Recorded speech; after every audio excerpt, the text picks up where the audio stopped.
the leader in talk radio on the Internet, right here on K98Talk.com.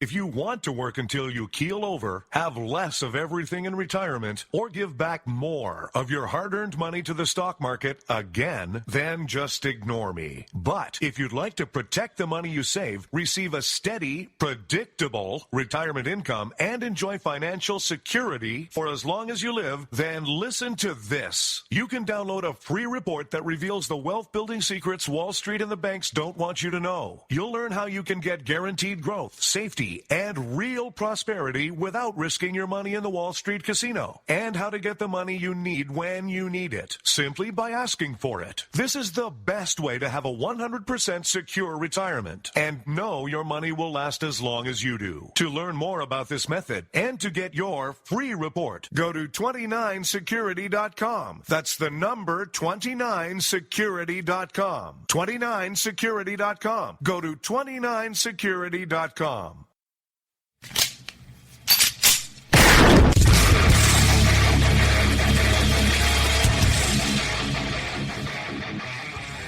This is Slickery Trigger for Rebel Road Tactical.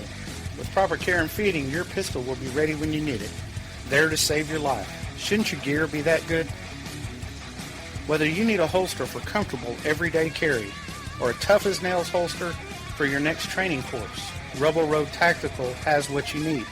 Check us out on the web at rebelroadtactical.com.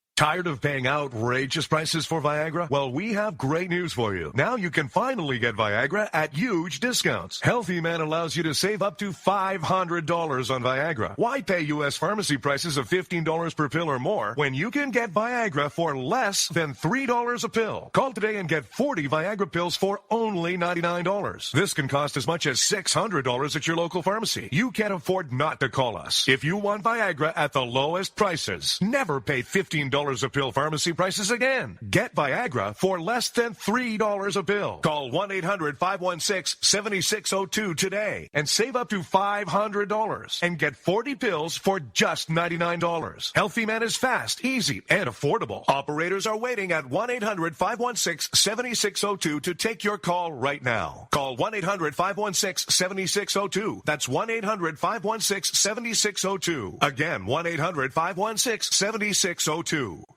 In these uncertain economic times, you've got to do whatever you can to save money. One of our biggest expenses can be our cars, especially when unexpected repair bills hit. Not anymore. If you own a vehicle with less than 130,000 miles, is less than 12 years old, has a warranty about to expire, or even no warranty at all, you could stop paying for car repairs. Roadside assistance, towing, and rental coverage are all included. Don't wait for the next repair. Make one free call right now to see if you qualify. If your vehicle is less than 12 years old, has less than 130,000 miles, even if it's out of warranty, paying for car repairs can become a thing of the past. Call us right now and get your car protected before your next repair bill hits. Get protection and no more repair bills. Call 800-696-1030. Again, 800-696-1030. That's 800-696-1030. 800-696-1030.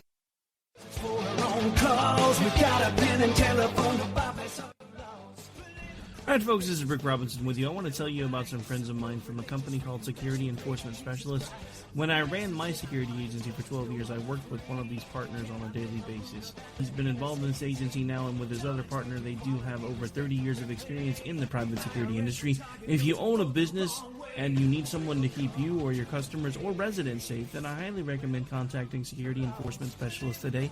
Give them a call at 405-703-1796. Again, that's 405-703-1796. Again, tell them Rick from K98 Talk sent you. Like I said, if you need the help, they are here for you. So make sure that you go look them up, check them out, and see what they can do. Wrong way. Welcome to the place.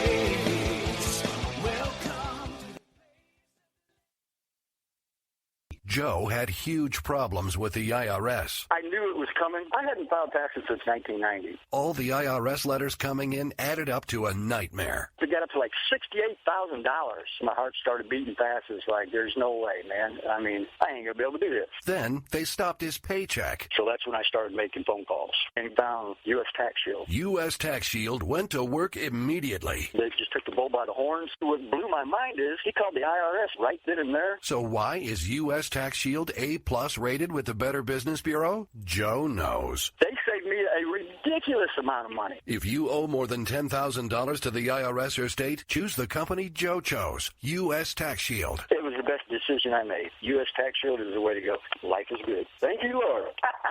Call 800-471-3287. U.S. Tax Shield. Boo-rah. Yes.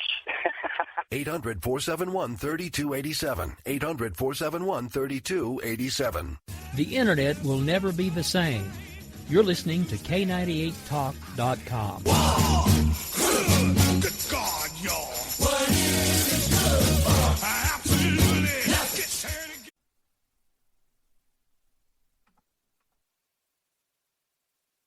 You are listening live to the Vito and Vito Show. Disrespectful to the executive branch.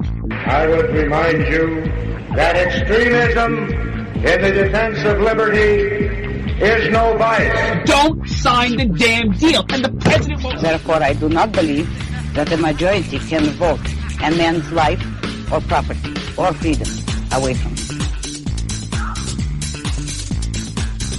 And we're here to the Vito and Vito Show. I'm Vito. And I'm Vito. I want to welcome everybody here to the Vito and Vito Show, checking out two of the hottest college millennial conservative libertarians on the planet.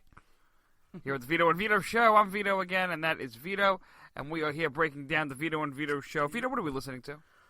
The Vito and Vito Show. We're bringing you the perspectives. In case you haven't heard. Yeah, that's right. Two college-age millennial conservative libertarians out of liberal hellhole, Brooklyn, New York, where we're committed to defending the principles of free markets, liberty, and individualism. Vito, we hold no punches here on the show. None at all. No political correctness right here on the Vito and Vito Show. Vito just came back from CPAC. I see the CPAC plague is written all over your face. I just came back. You were right next to me. Actually, we forgot you there almost. Yeah, I know. I noticed that. It was a tough week down there at CPAC. A certain party made Vanity Fair. That fake laugh is so annoying. Can you be a little more genuine? We made a Vanity Fair. I don't know if you noticed that.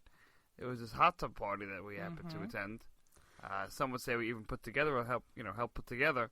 I mean, I've gotten used to reading about myself in the papers on my trip back home from CPAC. So, it was fun. Oh, it was exciting, wasn't it? I mean, it was. But aside from all the partying and the fun, we'll come back to that little party in a bit. We scored a bunch of videos with a bunch of great people. A bunch of what? The teleprompter, Vito. Just read it carefully. Teleprompters of a bunch of great interviews with a bunch of great people. Representative Zinke. What a cool name. I know. Zinke. I like that. Representative Zinke. We got people from Campus Reform. We got people from American Majority. Of course, our good friend, Ambassador John Bolton, all came on the show. We even got a very controversial group, the Log Cabin Republicans. Their first year sponsoring the event. We heard a lot about the Log Cabin Republicans and a lot of the fight between them and the CPAC crew. Some people saying that they're not worthy or some stuff like that. Well, we wanted to hear just what the head of it had to say. What'd you think, Vito, of the Log Cabin? You think they belong there, the Log Cabin Republicans? Well, isn't this a conservative conference?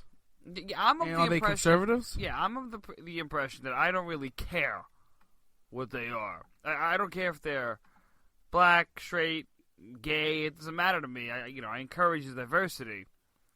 But some people were offended. They actually got taken back at the thought of the Log Cabin Republicans there. They didn't like them there.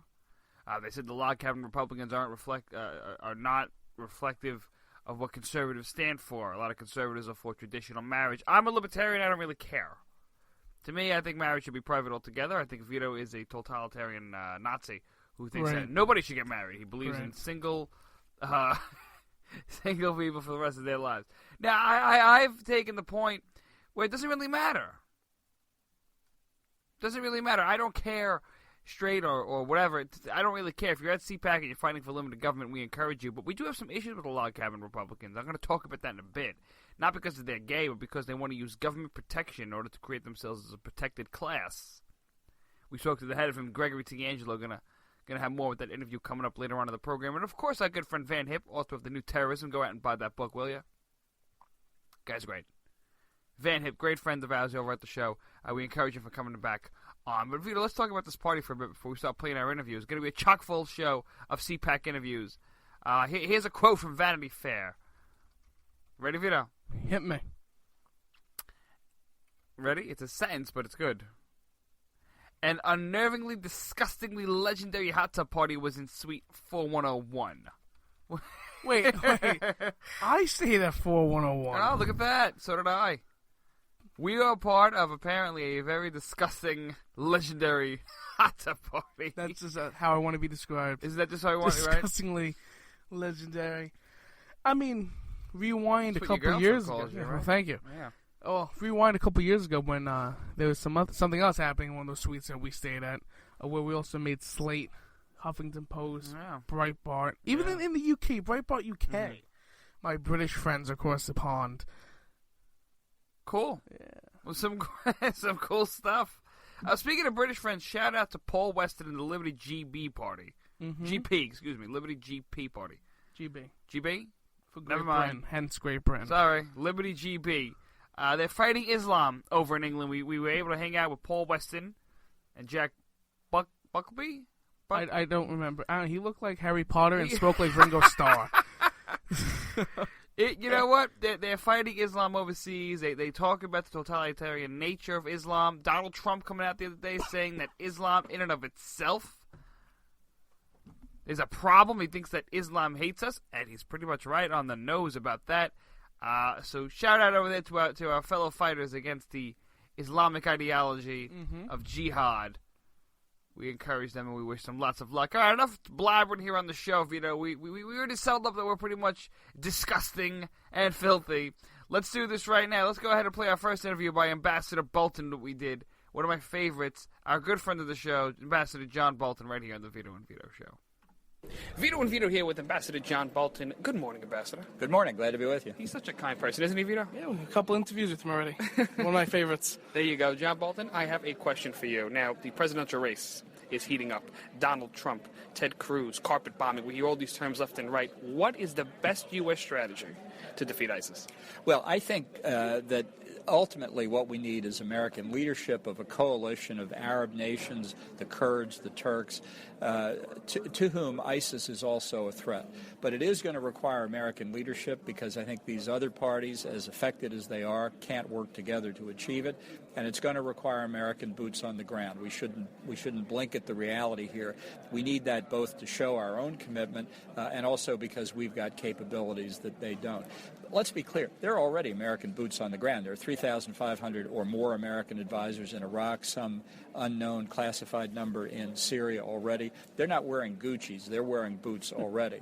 So let's be clear. This is going to be necessary. I think ISIS can be defeated, but I think every day that goes by where ISIS is allowed to consolidate its control over territory in the Middle East, gain adherence in North Africa and around the world, makes it that much harder to do. We're wasting time now.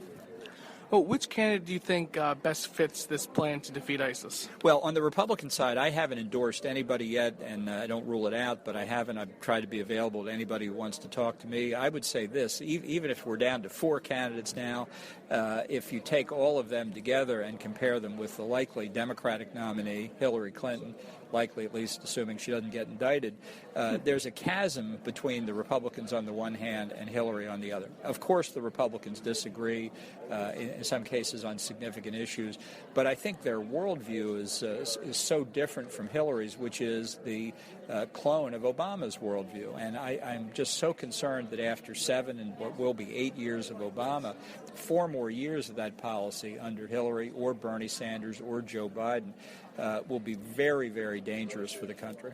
I think the question now becomes, what happens afterwards? I mean, if you fight a country, it's a lot easier to manage the after effects of the war. What happens after we, say, defeat ISIS? What happens to the Middle East? Is it a power vacuum or something else emerges? Well, I think that's an important question because we're in a power vacuum now. I think the countries of Iraq and Syria have essentially disappeared.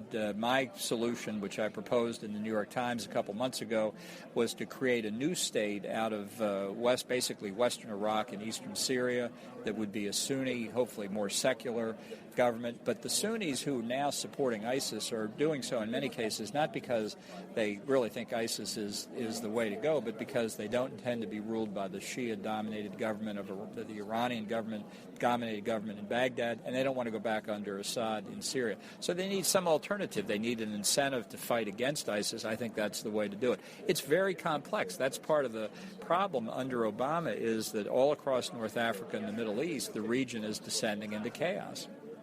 Well, back at home, how after the tragedy in San Bernardino, how can the United States really protect ourselves from terrorist attacks? Well, I think going after ISIS in its heartland is really the best way to do it. You can either fight the terrorists where they are, or you can fight them where we are. And what the British in the 19th century used to call a strategy of forward defense, I think is the right way to do it. In Afghanistan against Taliban and Al-Qaeda, against ISIS and the Caliphate in the Middle East. If they don't have bases where they can operate from and plan and mount terrorist operations, it's a lot harder. Now, they still communicate over the Internet. I think ISIS has made clear they've mastered the social media. So that threat doesn't end by denying them their bases. We still need to protect our borders here. Control of the border, for me, is not even primarily an immigration issue. It's an issue about keeping terrorists and drug traffickers from coming in. But we need to do a lot more of that, and we need fundamentally to confront the ideology of terrorism. This is not motivated by economic poverty. It's motivated by a radical jihadist sentiment. Tony Blair, the former Prime Minister of Great Britain, has been very eloquent on this point. Until we understand that, I don't think we can be as effective as we need to be. Ambassador John Bolton, thank you so much for appearing on the Vito Show. Well, thank you. I just want to ask one last quick question. If you were president, who would you have as Secretary of State to help you out with this?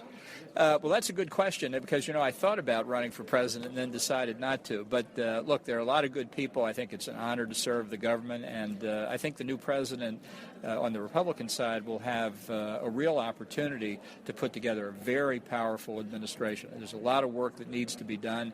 We've talked about national security, but I'm fully aware that on the domestic side, there's an enormous amount of work to be done as well. The new president's going to be a very busy man. Well, hope they have your phone number.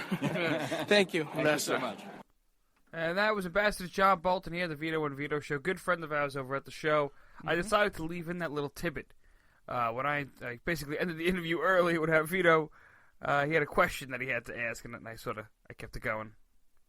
Thanks. Yeah, no problem, pal. I figured we'd keep it in there. Show the human side of Vito and Vito Show, in case you didn't know.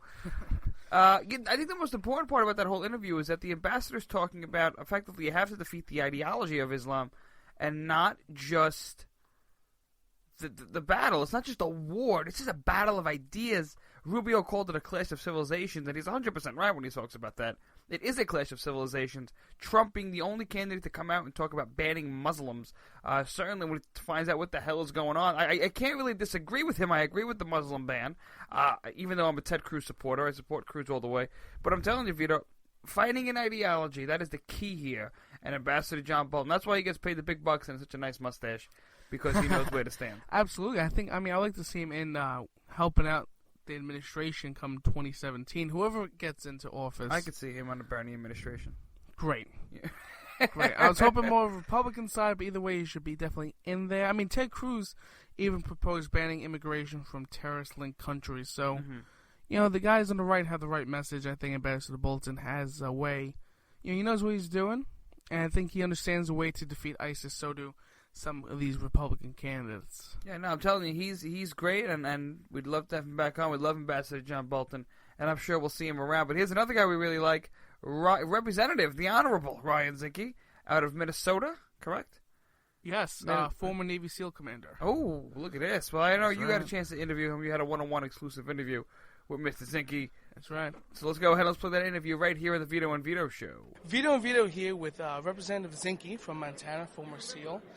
How are you doing? Great. No, it's good. Good to be here. You know, it's an interesting collection of folks. It's certainly conservative, and it's going to be a great weekend to look at the candidates as they come marching through, and hopefully we have a debate of substance and not a pitch hitting each other. Absolutely. Speaking of the candidates, have you endorsed anybody? Do you like anybody for 2016? You know, I have not, but certainly with Donald Trump, the era of political correctness is over. There's no doubt that Rubio is well liked. But, you know, what I'm anxious to see is, I remember Reagan was the first president that I voted for. And Reagan, I will say, was a good candidate, became a great president. A lot of it was the people he had around him as in advisory roles. And remember, the cabinet, still legendary. And so as we go forward, I just want to see the makeup of who these top candidates have around them as far as their leadership teams. As a former SEAL commander, you know, that's what I look at, the leadership teams. Well, I'm glad you brought up Ronald Reagan. A lot of people have compared Donald Trump to Ronald Reagan. Well, you know, certainly he's a great communicator. He can do a pivot, and I saw him after the Super Tuesday, you know, and he took a giant step in towards a more presidential presentation, which shows he's adaptable, and I think that he's got a good wind behind his back, and fair winds and following seas. I don't think that he's going to be very easily defeated. Do you see Donald Trump, is he inevitable to win the nomination? Do you think maybe we have a brokered convention? How do you think this is going to shape up for the rest of the year? Well, time will tell. I don't think it's a done deal, but certainly if you play craps, certainly he's the favored, you know, looking at it. And his message resonates. I think America's upset. They look at Washington as dysfunctional. He is clearly an outsider. And it's about the middle. The middle of America is looking at this candidacy in this period is they're not happy with where America is. And I'm not happy with America, where it is. And, you know, it's fixable. And it's going to take a shake-up, and you look at the candidates that are willing to make that giant step to shake this place up. Well, speaking of the Democrats, to switch gears, what does this say of the Democratic Party that they have possible felon and socialist running? You know, it's really quite something, and I just can't see where America's going to be excited about Hillary given the level of corruption. And if you and I had classified information of that type at our home, our address would be Leavenworth, Kansas. You know, as a former military officer, I can tell you that it's undisputable that would happen. And I think with the Bernie's rise is that, again, the middle class, some people are expressing it in socialism. That's the answer. But I will say Bernie's honest, and he'll tell you right up front that he's an honest socialist. There you go. You got something out of him. With Obama and the recent passing of Justice Scalia, do you think Obama should nominate somebody? And do you think should the Senate at least hear it? Should they reject it immediately? How should they go about it? You know, I think that, well, number one is that the topic should never have been broached until the justice was laid to rest. I thought that was inappropriate. And then going forward, you know, the Constitution is pretty clear: advise and consent. And this focus is on consent, but I think the Senate should exercise its full constitutional authority and advise the president. Give the president a list. You know, give him the top 8, and again function or look at advising and then consent. But we're wrapped around the axle again, the last part about consent. What we don't need is another activist judge. You know, Sotomayor and Keegan, clearly activist judges. And I think someone needs to go to the court that respects the Constitution and looks at it very closely, is that words do matter. And some of the criticism of Justice Scalia in his last parts in the court were that with this court, words don't matter. And words do matter because the Constitution is words. Our law is about words. And so I think we need a judge that supports and defends the Constitution and understands that the law of the land is not the duty of the court to legislate. It's the duty of the court to make sure it's constitutional. All right, there you have Representative Zinke from Montana. Thank you very much. And before he goes, Vito, I'm just going to jump in here. Hey, guys, Gene Bergdale from Miami Lines. You have a campaign coming up. Money and people are the most important things in a campaign. We got to get your information out there. We want to send you back to Washington. It's a long commute, but we want to get you there. I'm easy to find, ryanzinke.com. Visit our website. And look, America's fixable. This is a moment in our time where it's a teaching moment in American history. Let's make the right decisions. Their Representative Ryan Zinke. Cool guy, Vito. Cool guy. Gene jumping in there to help out with that story there. It was a pretty cool interview. He's a cool guy. I love what he said about Donald Trump. He says, but Donald Trump running is the end of political correctness. The political correctness era is over. And he's right about that. Good. He's 100% right. I'm seeing more and more anti-PC language being thrown around, and I love it. I love it. I love it. There is no... We can finally talk about these issues. Trump forcing the conversation about Islam. Trump forcing the conversation about immigration. Ted Cruz forcing the conversation about conservatism. So we see a completely different shift with the result of these men running for president. And it's all a result of Donald Trump. And I even give Ted Cruz credit, too. I'm giving the man credit because he's just as ballsy as Donald Trump. I see even more ballsy. But nonetheless, they are two ballsy men out there fighting for the Constitution. I say maybe one more than the other. Gotta be a little careful there. I am very critical of Trump, but at the same time, I kind of find this man very fascinating. I gotta say, Vito, with the end of political correctness, what is the first thing you're gonna do?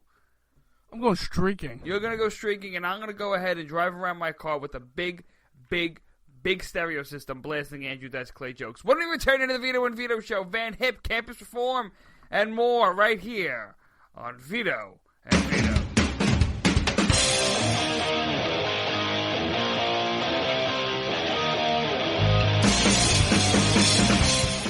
Fighting the Common Core standards? Need a powerful tool to help inform others on this harmful education initiative? You're covered with Common Ground on Common Core, the collection of essays by 20 top education experts and activists. Reviewers call it the best single resource on the topic. You can share it with literally anyone. Order your print or digital copy of Common Ground on Common Core today.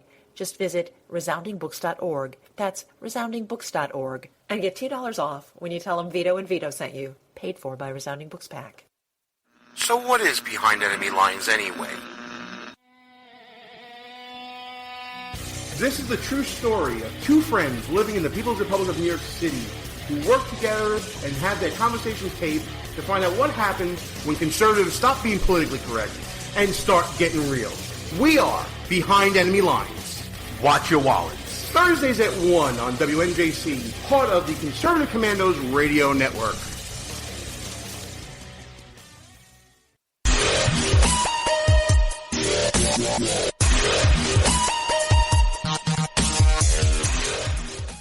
And we're back here on the Vito and Vito Show. Check us out at www.vitoandvito.com. And, of course, give us a like and follow on Facebook and Twitter and Instagram at Vito and Vito Show. Vito. What? I heard a rumor that you are named after your aunt. No, I'm kidding. You want to hear a funny story, guys? Well, ladies and gents? We have them by the years, so you might as well. So we're over down at CPAC. I think it's a Thursday or Friday. Hanging out in the suite. Stop drinking. Lose sense of your time. So it was somewhere around then. I think we're in our suite. And in stumbled this lady and this guy. Don't know who they are. No. He was walking in and out of our Just suite. for legal reasons, they walked in on their own accord. I just want to stress that level. Here's the Trump supporters who all had the hat, the shirt, everything. From Manhattan, nonetheless. From New York City. I know. Yeah. I know. And here's the funny thing. So he shook our hands like, oh, my name's whatever. I don't remember it. And of course I said my name is Vito. I don't remember half the people I met there. I'm sorry. Oh, that's terrible. I'm sorry. Either there's so many faces I've seen or the alcohol or something. See, I could see you looking back on these interviews going, oh, we interviewed this guy? Wow. Well, I think you remember congressmen and ambassadors, but, oh, Vito, I love you. Thank you. Who was that? But anyway, this guy comes in and he shook my hand and he's like, my name is Vito. He's like, oh, my sister's named after my uncle Vito. I was like, hold on. Your sister was named after your uncle. Vito's a guy's name. I said, how is that? He's like, oh, well, my sister's name is Samantha. And I said, listen, guy. I know you're voting for Trump, but listen, something's got to make sense here. Come on. We love the poorly educated. So I was like, how does that work? He's like, yeah, my uncle Vito, my sister's name is Sam. And so I kicked him out of the suite and never saw him again. So this guy thought Vito means Sam. He said, yeah, it translates to Sam in Italian. I said, what dictionary are you reading? He said, I'm Sicilian. I know what it means. I said, nuh-uh. You got something wrong, brother. Yeah, no, there's something wrong with this guy. Vito does not... Vito means Vito. There's no translation. Mm-hmm. That's the name. I've been told that Vito That's means, a real name. I was told that Vito means light of the world. Your ego's too big.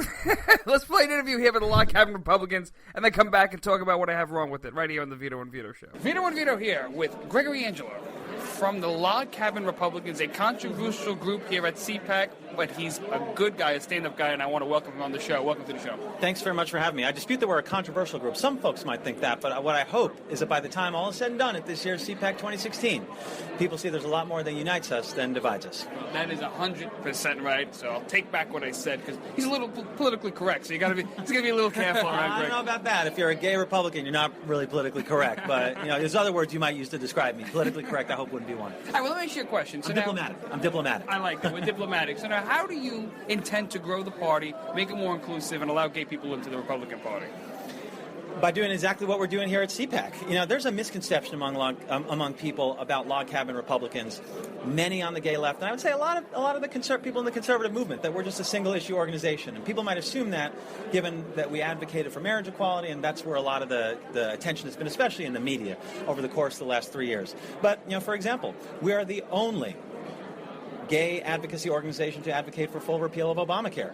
We're the only gay advocacy organization to oppose the disastrous nuclear deal with Iran. Right now, as we speak, Iran is taking men who are gay or just suspected of being gay and hanging them from cranes, and ISIS is throwing them from rooftops, right? Where's the outrage from the left about all that stuff? Where's the outrage that those human rights abuses in Iran weren't even part of the nuclear negotiations that Secretary Kerry had, right? Dangerous, dangerous stuff. Log Cabin Republicans is the only gay advocacy organization calling for repeal of the death tax, right? The only gay advocacy organization calling out Hillary Clinton for her hypocrisy and very politically expedient, quote-unquote, evolution on gay issues at a time when most everyone else in her party already had. Right? About 13 years after Dick Cheney stepped up for marriage equality, when he was running for vice president of the United States, Hillary Clinton finally had developed the courage to do so. We were the only ones pointing that stuff out. So I hope folks here will take all that stuff into account and consideration and see, these guys are making a unique case for traditional conservative issues. They're doing so as gay conservatives, and they're just as welcome in this movement as anybody else. Well, with the 2016 race, which candidate you think best represents the gay community? Who do the Log Cabin Republicans like? How do you, if I could just jump in real quick, how do you square that up? A lot of the candidates use rhetoric that isn't exactly favorable towards gay people or gay Republicans, etc. So how do you square that up, like Vito said? Is it? I don't know. I mean, I don't think people are just like single issue voters here in Log Cabin Republicans, and I would hope, Vito and Vito, you guys don't fall for the liberal media and the liberal nonsense narrative that, like a Republican who just supports marriage as best left to the states to decide, which is basically where all the candidates in the presidential side now stand, is somehow a bigot or anti-gay or a terrible person. Because guess who had that opinion as recently as June of last year? Hillary Clinton, right? Hillary Clinton. So suddenly, Hillary Clinton was not a bigot a year ago, and yet somehow all these Republicans now are, right? So let's point that out, right? First of all, and second, the fact that Log Cabin Republicans does not endorse in primaries, and thank God for that, right? This is such a roller coaster ride of an election cycle. Now, we don't endorse in primaries, presidential or otherwise, but I also give all of our members the freedom to support whomever candidates they wish as individuals. And I'm proud to say that right now in Log Cabin Republicans, we have, 5 candidates left? Maybe after today in his speech, like Dr. Carson, we'll have 4. But even let's say Carson decides at the 11th hour to stay in the race. I can even say with Dr. Carson, we have members around the country who are supporters of, in many cases who are volunteering for, and in some cases who are working for every one of the Republican candidates for President of the United States. So, I think that's really exciting that whomever our nominee is, and hopefully whomever our next Republican president is already going to have interactions with and a knowledge about Log Cabin Republicans. Okay, well, what about, because as a libertarian, I don't really care, gay, straight, doesn't matter to me. The question becomes, should the government be issuing marriage licenses to begin with? Are you sympathetic to that cause, that libertarians like to say, just privatize marriage and get it out of government altogether? I'm with you in that regard, but what you're talking about is kind of a fantastical circumstance, right? We crossed the Rubicon on that issue centuries ago, right? When the government decided to get into the quote-unquote marriage business, well, then you're involving yourselves in questions of picking favorites, right? Choosing favorites and ultimately discriminating against people because of their, for example, sexual orientation when it comes to marriage. So yeah, I mean, I agree with you. In another libertarian alternate universe, bizarre world, America, where the libertarians came to this country first instead of the Puritans, we might well not be having this conversation right now.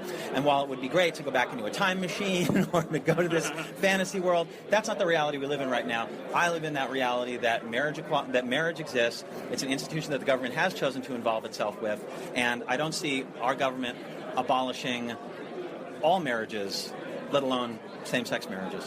What about employment discrimination? Last question. I know employment discrimination is a big thing that the log cabin Republicans are talking about. So where does this organization stand on employment discrimination? Does an employer have a right to fire somebody or not hire somebody if they don't like them because they're gay? You shouldn't be able to hire or fire someone just because of who they are, right? Especially if you are involved with a company that is providing goods or services to the public. Now, there can be exemptions for this, right? When it comes to religious organizations with people of faith, you're seeing a lot of this when it comes around to the marriage issue. I also think that there should be reasonable religious accommodations for organizations and nonprofits that affiliate themselves with faith-based organizations. And again, I go back to the marriage issue in particular, right? Like, if the government did not want to play favorites, then they shouldn't have started enumerating protected classes to begin with. And I understand the libertarian argument there, that in another world, the free market would choose this. And I think, when it comes to non-discrimination right now, even though we do not have a federal non-discrimination law, 80% of the country already thinks we do and already thinks it's illegal. So you don't have a ton of instances of this occurring. However, it still does, right? And people are still being fired from their jobs and denied other services simply because of who they are, right? This is different than someone saying, I don't want to provide goods or services for an event. Right? And so in that sense, I take the libertarian tack on that. I don't want to force someone to bake a cake for my hypothetical same-sex wedding. Are we invited to the hypothetical same-sex wedding? As long as it's hypothetical, yes, you're hypothetically invited, right? But I wouldn't want to force someone to bake a cake for my hypothetical same-sex wedding, just as I wouldn't want to force, say, I try to get out of the LGBT box here, right? Just as I wouldn't want to force someone who was a, say, Muslim print shop owner to do a run of 1,000 T-shirts with Muhammad's cartoon on the front for my freedom of speech rally that I'm holding this Saturday. That's also hypothetical, by the way. But when you have government coercing people, but the thing is, like, if a Muslim print store owner was to say, I'm not going to print this T-shirt for you at all that says Gregory T. Angelo is awesome, just because I don't like gay people. Well, that's wrong, right? But if you're asking for specific event-based exemptions, I think that's something that's totally reasonable, and I fall in the libertarian pocket in that argument. All right, Gregory T. Angelo, where can we find more about the Log Cabin Republicans? Really easy. You can find us on our website, logcabin.org. You can find us on Facebook, facebook.com/logcabingop, or on Twitter at logcabingop. Thank you so much for coming on the Vito Show. Hey, it's my pleasure, guys. Anytime. That was Gregory T. Angelo of the Log Cabin Republicans, and now here's the issue I have with Greg. I got no problem with him trying to go to the party, the gay guys, gals, whatever you are. You want to support conservatism? That's cool. I got no problem with that. But I mentioned to him, and this is why I put him to the test. I wanted to see if these people are liberty lovers or if they just want to keep on going with the same old, same old. And ultimately, they want to just keep going with the same old, same old. As much as I'm against a lot of the social conservatives, I want to ban gay marriage. I want like a federal amendment and stuff like that. That's way too much. Way too much. Because you're overstepping the bounds and the limits of government. Gregory wants to give gay people a protected class. Instead of fighting the whole concept of employment discrimination laws and stuff like that, instead of fighting all that, Gregory just seems to want to add to it, which we've argued here on the show is nothing but an unconstitutional and immoral function of the government once they start imposing that you have to hire someone or you cannot fire someone because they're black or gay. People have a freedom to contract. People are free to be stupid. People are free to let people go because of their sexuality, race, or whatever. Wrong, but they are free to do so, and that is the essence of freedom. Gregory doesn't seem to see that. I mentioned the libertarian argument. He ran away from it. And then I mentioned the gay marriage argument, that why is the government even involved in marriage to begin with? Shouldn't we be fighting to get rid of government in marriage? Wouldn't that be something you guys would be okay with? Why do gay people in particular want to run to the state and get a marriage certificate so that the state says, congratulations, you're now officially married? He's a stamp of approval from us, the United States governments. Right, gay or straight marriages should not be handled by the government. We've talked about this on the show many times. That I think marriage is more of a religious thing. If you get married in church or whatever, man and woman, whatever the church wants. But legally, this is just a contract between two people. If you love whoever, whatever, and you live with them, and they're your partner, who cares? Who gives a damn? Why does the state have to get involved and say, no, this is not legitimate? Right. What? Who makes you say what's legitimate and not? Do you know what love is? Really? Really? I don't care about love. It's you figure it out. You're grown-ups. You guys can sign your own contracts. And I got no problem with that. I welcome all types of flavors and stripes. But at the end of the day, the government shouldn't be the one that's handing out marriage licenses. They do not need a monopoly on the issuance of marriage licenses. And don't even give me that whole idea that it's supposed to structure and engineer society for the betterment of the children. For Christ's sakes, we got public schools with kids dropping out left and right, and we got a government that can't get its fiscal house in order, and you want them to design families. Come on, this is crazy talk. Come on. I know there's some people sitting on the other end of this right now thinking about this. I'm sorry, but the log cabin Republicans should be fighting along a libertarian cause. They should be dropping that idea of employment discrimination. They should be dropping the idea of marriage and the government going hand in hand. Well, they go together anyway, so what are you going to do? Come on. Vito, what's next? What's the next interview? Who do we talk to over there? Campus reform, speaking of yes. the changing tides. A lot of people saying about liberal college in the classroom. We spoke about this a lot. Yeah, I write for campus reform. Not often, but I'm on there. Yeah, once in a blue moon. Hey, it's a nice blue moon. Once in a lifetime. Campus reform here on the Vito and Vito Show. Vito and Vito here with Summer Ratcliffe from Campus Reform, and we have to talk about liberal bias in the classroom, and this is the person to talk about it. Welcome to the show, Summer. Thanks so much for having me. Well, Summer, CPAC is great because everybody that's conservative and libertarian comes out to this conference, and the question is, why is it that so many college students come out to this event? Because it's overpopulated with college kids. Well, I think there really is a large movement within conservatism of young people. I think they tend to be sort of silent on campuses, and I think that might be, just maybe they're fearful of facing the backlash that they're going to receive, because that's what we report on at Campus Reform. We see conservative opinions under attack on campuses. The left doesn't want to hear any opposition. They don't want to hear something that doesn't agree with their ideology. So I think sometimes students who are conservative tend to maybe be silent on campus, or maybe they're just under wraps a little bit. Maybe they're fearful of that sort of backlash. But at an event like this, they can, come and maybe, this is their safe space. This is the coming out party for conservatives. Yes. That's what it reminds me of. Yeah. But, because we're college students, so we deal with liberal bias all the time. So, for an example, I have to deal with a Marxist-infested economics class, which is scary. I'm an economics major. So tell us some of the groundbreaking news going on at Campus Reform that needs to be shared to the rest of the world so that people know what's going on in the universities. Well, I think the biggest story that we've covered over the last several months are these campus protests. Yeah. Obviously everyone's heard about the ones happening at Mizzou, and with this professor that got involved in the protests and then eventually was fired, which thankfully is a victory for constitutional principles and freedom of speech. She was trying to silence a student journalist. So, hopefully that will serve as a warning sign to professors that may be using their power in their classrooms as bully pulpits. But I think the other kind of troubling trend that we see a lot at Campus Reform is this need to not be offended. They use all these things of inclusiveness and diversity, and they do these things in the name of tolerance, but they're really anything but tolerant. And, they're not tolerant of the right. They are tolerant of their view and their view only.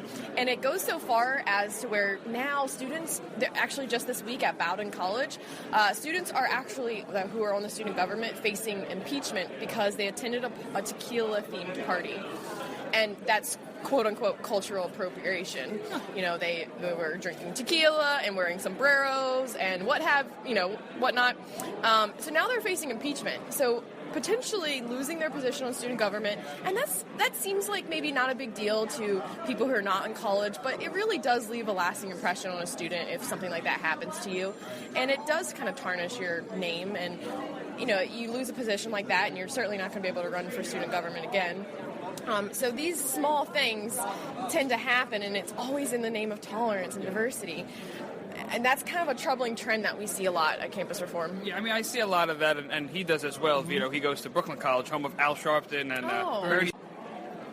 Who are facing issues, a voice. And sunshine is the best disinfectant, and we really believe that when we shed light on these issues, we do see positive changes, and we are living up to our mission, and we're helping conservative students. So if a student is on a college campus and something, they see something like this happening, the best they can do is send it to Campus Reform or any conservative media, but specifically Campus Reform, since that's what we focus on. And then, we publish it and expose it, and it ends up on Fox, on Drudge, sometimes, CNN, MSNBC, and that really is the best way to bring about change. If people don't know what's happening on a college campus, nothing is ever going to, progress. But with those small positive steps, hopefully over time, maybe we'll start going back in the positive direction. Maybe the pendulum will shift. Summer Radcliffe over at Campus Reform, thank you so much. Thank you for having me. Vito and Vito here with Campus Reform. That was pretty cool. That was a fun interview. I had fun because we can relate to that the most. We are college students. And it was pretty exciting there, Vito. Yes, talking about liberal bias in the classroom. I love what Campus Reform does. They do some great work. I love checking their website every now and then just to see what's going on. They understand the millennial flavoring of the week, and they understand what exactly is happening. Are you all right there in your chair? You look like you're falling. I'm okay. My chair keeps spinning. I needed an old breeze and a young breeze. I just needed a freaking chair. There you go. There's a little Austin Powers for you. When we return here to the Vito and Vito Show, our big interview with our friend Van Hip and his new book, The New Terrorism, right here on the Vito and Vito Show. Before we go, Vito, do you have something to say to the good people at home? Do I? I don't know. Do you? I'm No. trying to get our producer's attention here to cue the commercial clip. Anything? Just cue the commercial clip. Really? That's it? You have? I led the whole way for you. No, I got a whole radio show to talk Whatever. and do Vito and things Vito every when we week. return.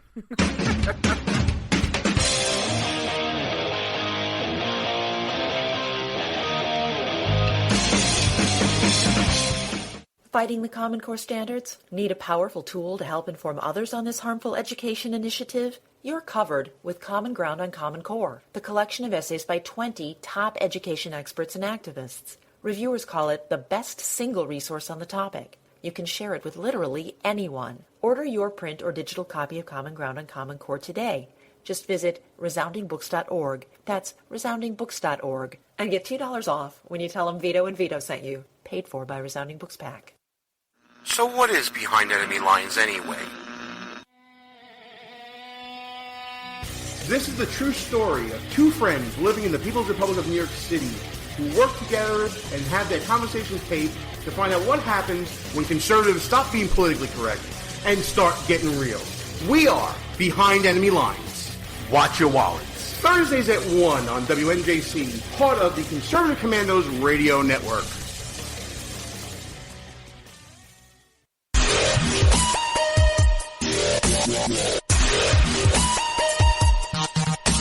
Welcome back here on the Vito and Vito Show.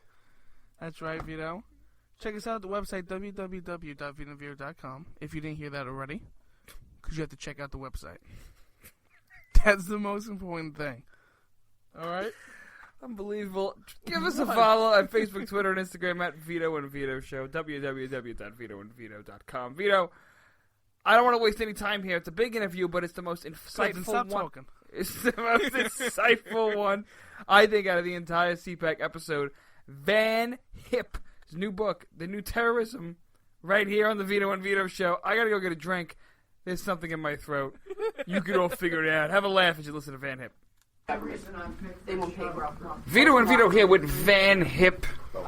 Vito, it's good to have a good friend Van back on the show. Welcome, Absolutely. Van. I like that. Vito, Vito, and Van. It's VVVV, right? It's cool, right? It's got like it's got that alliteration going. I really like that. Vin, I know you got the book out, The New Terrorism. It's been out for a while, but talk to me about it, because it's such a good book. And I read it, actually. I'm going to tell you a quick story. I read it for a class I had in college about current events, and I quoted your book, and the professor wanted to know more about it, so I want to ask you, what is the new terrorism about, and fill me in on it.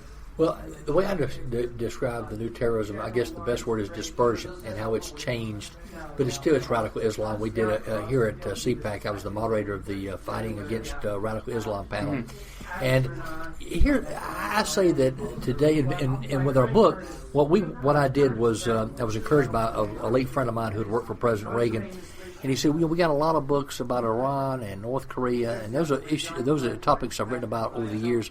But he said, man, with your background, because I'd run the mobilization office for the Army, what you can do, what we need is a book that looks at the totality of the threats to America. Cyber, bio, electromagnetic pulse, no land-based missile defense on the East Coast, cyber, you name it. And what are the things that we can do from a common sense perspective to keep the country safe? So that's what we try to do. And what I said today, and what I say in the book too, it's a more dangerous world today than it was after 9/11. Technology, here's the key point. Technology is changing so quickly, but our government is so stovepipe, meaning that as the technology increases, the threats are increasing exponentially today. So it's a very dangerous world. Well, I want to talk about that for a second, because there's been a lot of controversy with people like Rand Paul and the more hawkish wing of the party that have argued that we need to bring back the Patriot Act. We need to surveil more heavily. What is the line, Van? And I have a hard time dealing with hawkish Republicans on this issue.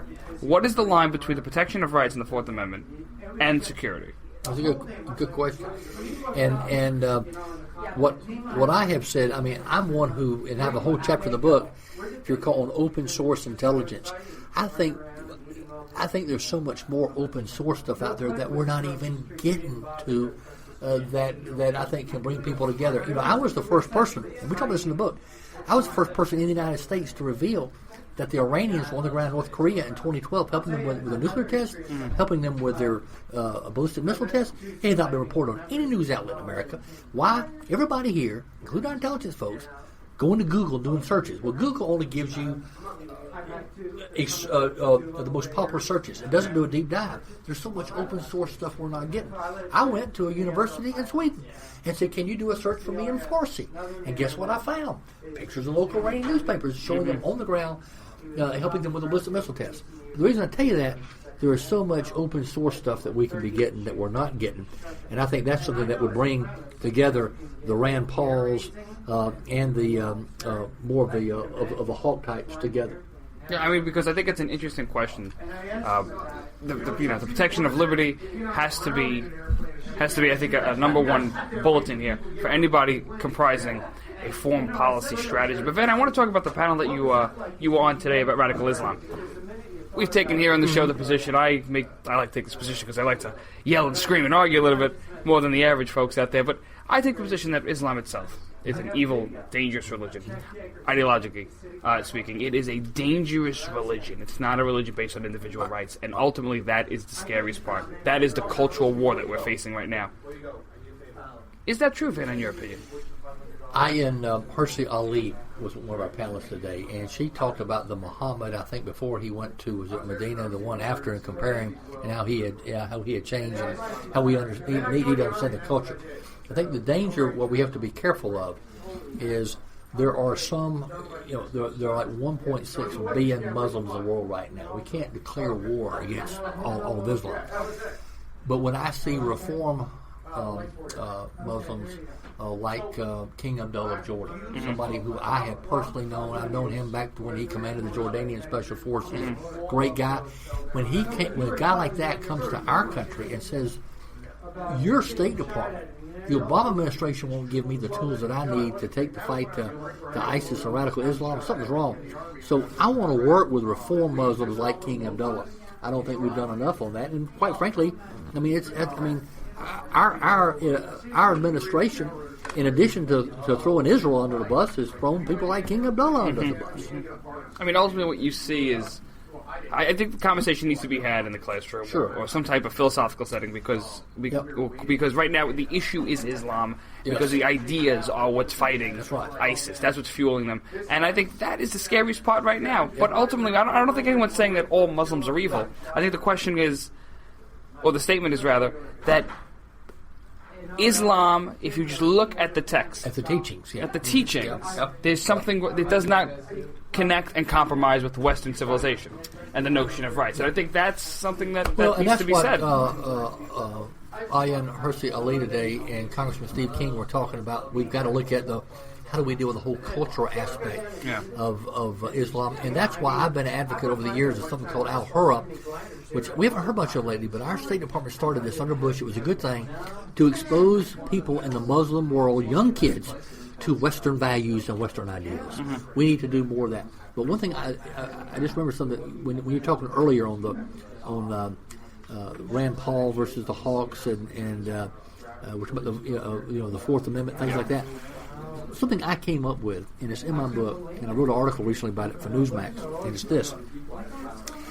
How do we harness the power of social media and do it all open source so you're not infringing anyone's privacy and it's all open source to take the fight to radical Islam on social media? And I have come up with what I call a situational awareness hotline. This is something completely separate from 911. So if you see something suspicious on Twitter, you see something suspicious on Facebook, you could text a photo in real time to a centralized database of suspected terrorists.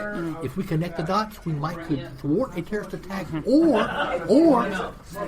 improve the situational awareness for the first responders during an attack. Again, all open source stuff. How about San Bernardino? You see something suspicious on the street? Take a photo of it and send it in. All open source. And none of that would compromise the Fourth Amendment and the notion of privacy. All open source. Well, talking about the Middle East, assuming the United States takes care of ISIS and eradicates the radical Islam in Iraq and Syria, what would be the exit plan so we don't have another Iraq in a vacuum? Well, and I'm going to talk like Donald Trump here, and that it's going to be huge. Well, it's huge. No. But what I would say, the old Ronald Reagan and Richard Nixon test for when you commit U.S. troops is there has to be a national security interest of the U.S. at stake. You've got to have a carefully defined and executable mission. And then the third thing, which I would call the Trump thing, the Trump strategy, you got to have an exit strategy. And what does an exit strategy means? It means after you have kicked their butts and declared victory, you get the hell out of there. That's what it means. Yeah. And but you've got to have the right systems in place to make sure it doesn't reconstitute itself. So General Austin, our Central Command commander, great guy. Here's what gets me. President Obama sat down with him in 2010, and we had ISIS's predecessor organization 90% of their capability wiped out. He said, let's leave a small residual force so it doesn't reconstitute itself. President did not listen to his ground commanders, and today's got a much bigger problem on his hands. You got to listen to your ground commanders. That's you got to true. listen to people who know what the hell they're doing. That's the problem with the current administration. They don't want to listen. Hopefully the next administration will open their ears and shut their mouths. And you can learn a lot by listening. We can all learn a lot by listening. And you can learn a lot by reading this book. That's right. The New Terrorism, Van Hip. Where can we buy the book? Go to Amazon is the best way. We made it up. I think the high is number 11 on the bestsellers list for Amazon for terrorism, and we had a resurgence the last month. Made it back on the bestsellers list again. So I think the message is getting out there. And that's what I was trying to do. A lot of people, candidates too, read the talking points from the think tanks and all. What I try to do is come up with real common sense solutions. And it's not any one thing. It's a combination of things that we've got to do. And we've got to be smart. You're right. So read the book and gain some knowledge. Van Hip on the Vito and Vito Show. Thanks. Hey, great to be Van Hip here on the Vito and Vito Show. We were just talking about that Van Hip interview, weren't we, Vito? Yes, that was a cool interview. I really like what Van Hip has to say. I do. I love what he had to say because he's such a smart man. Remember we were sitting there speaking with him after the interview with Gene from Behind Enemy Lines? Yeah. We had other people in the room, our good friend Amanda and stuff like that. We had a bunch of people in the room, and like Gene said, it was like a master's class. Just sitting there talking. With John Lubecki, too? Yeah. Sitting there. Yeah, Sergeant Lubecki, yeah. And we were just sitting there listening to what this man had to say. A wealth of knowledge. And detailed plans of how to defeat ISIS. Yeah. And all these things that you don't hear being spoken about anywhere. Yeah, I encourage everybody to read the book. The New Terrorism by Van Hip. Absolutely amazing. Great stuff. Vito, what was your final takeaway from CPAC? We got a couple of minutes here, so explain to us, what was your best CPAC moment?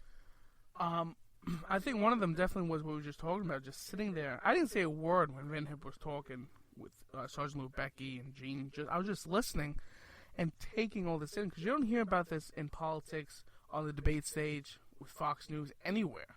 Just really deep, smart things. These men are geniuses. Yeah, it was a depthful policy discussion. And I encourage you to, what he was talking about really was in the book, The New Terrorism. He talked about how cyber warfare is a new frontier. He talks about his own personal stories, his anecdotal stories of going out into Southeast Asia and stuff like that, to help refugees who were displaced by natural disasters and stuff. So, I mean, some real powerful stuff by Van Hip. And also, I think another moment is when we bumped into Ted Cruz. We were walking into our hotel room, and we turned the corner. I almost gave a shoulder to Ted Cruz. You almost knocked out the possible president. Yeah. I was like, where's the Secret Service? I almost killed him. I was pissed that Donald Trump missed CPAC.